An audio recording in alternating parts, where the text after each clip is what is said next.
আসসালামু আলাইকুম সম্মানিত শিক্ষার্থীবৃন্দ, গেম অফ স্টাডি এর তরফ থেকে আমি আবির স্যার সকলকেই স্বাগতম জানাচ্ছি। খুবই গুরুত্বপূর্ণ আপডেট নিয়ে আপনাদের সামনে হাজির হয়েছি। তো খুবই ইন্টারেস্টিং বলা যায়।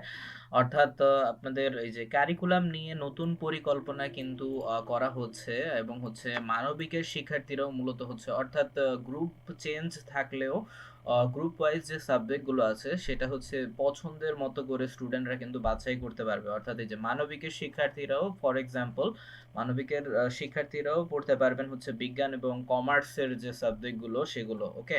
যেটা আপনাদের 9-10-এ কিন্তু ছিল না, ঠিক আছে? তো এটা আমি মনে করি এটা অনেক ভালো একটা সিদ্ধান্ত। ওকে, সো আমরা একটু বিস্তারিত পড়ে নিই। ওকে, সো বলা হচ্ছে যে বিজ্ঞানের শিক্ষার্থীরা চাইলে পড়তে পারবেন অর্থনীতি, তারপরে পৌরনীতি। মানবিকের শিক্ষার্থীরাও চাইলে পড়তে পারবেন উচ্চতর গণিত অর্থাৎ হায়ার ম্যাথ, তারপরে পরিসংখ্যান কিংবা যে কোনো বিষয়। নবম দশম শ্রেণীতে আগের মতো বিভাগ বিভাজন থাকলেও নিজ বিভাগের বাইরে অন্য যে কোনো বিষয় পড়তে পারবেন শিক্ষার্থীরা। এমন নতুন পরিকল্পনার কথা জানিয়েছেন দেশের শিক্ষা ও কারিকুলাম ও সংশ্লিষ্ট নীতি নির্ধারকের ব্যক্তিরা। পর্যায়ের ব্যক্তিদের তাদের ভাষ্য, বর্তমানে কোনো শিক্ষার্থী মানবিক, বাণিজ্য কিংবা বিজ্ঞান বিভাগে পড়ার পর অন্য বিভাগের কোনো বিষয়ে চাইলে পড়তে পারেন না। আবার বাতিল হওয়া কারিকুলাম শিক্ষার্থীদের 10টি বই পড়ার বাধ্যবাধকতা নির্ধারণ করে দেওয়া হতো। এমন বাধ্যবাধকতা কিংবা শুধু একটি বিভাগে পড়ার নিয়মকে সহজ করে নতুন করে ভাবছে সরকার।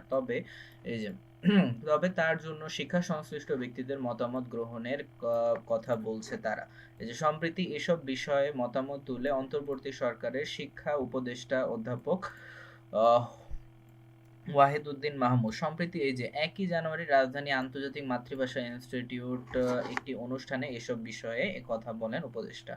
তো শিক্ষা উপদেষ্টা বলেন এই যে নবম দশম শ্রেণীতে উচ্চতর গণিত, তারপর উচ্চতর বিজ্ঞান আবশ্যিক রেখে বিষয় ঐচ্ছিক করে এবং অন্যান্য বিষয়গুলো ঐচ্ছিক করে দেওয়া হবে পরবর্তী লক্ষ্য, ঠিক আছে? তো এই যে মানবিক শাখায় যে আছে সে ইচ্ছা করলে বিজ্ঞান নিতে পারবে, যাতে হচ্ছে কি ভবিষ্যতে সে কোনো কিছু করতে পারে, ঠিক আছে? আই থিঙ্ক এটা অনেক ভালো একটা উদ্যোগ হইতে পারে।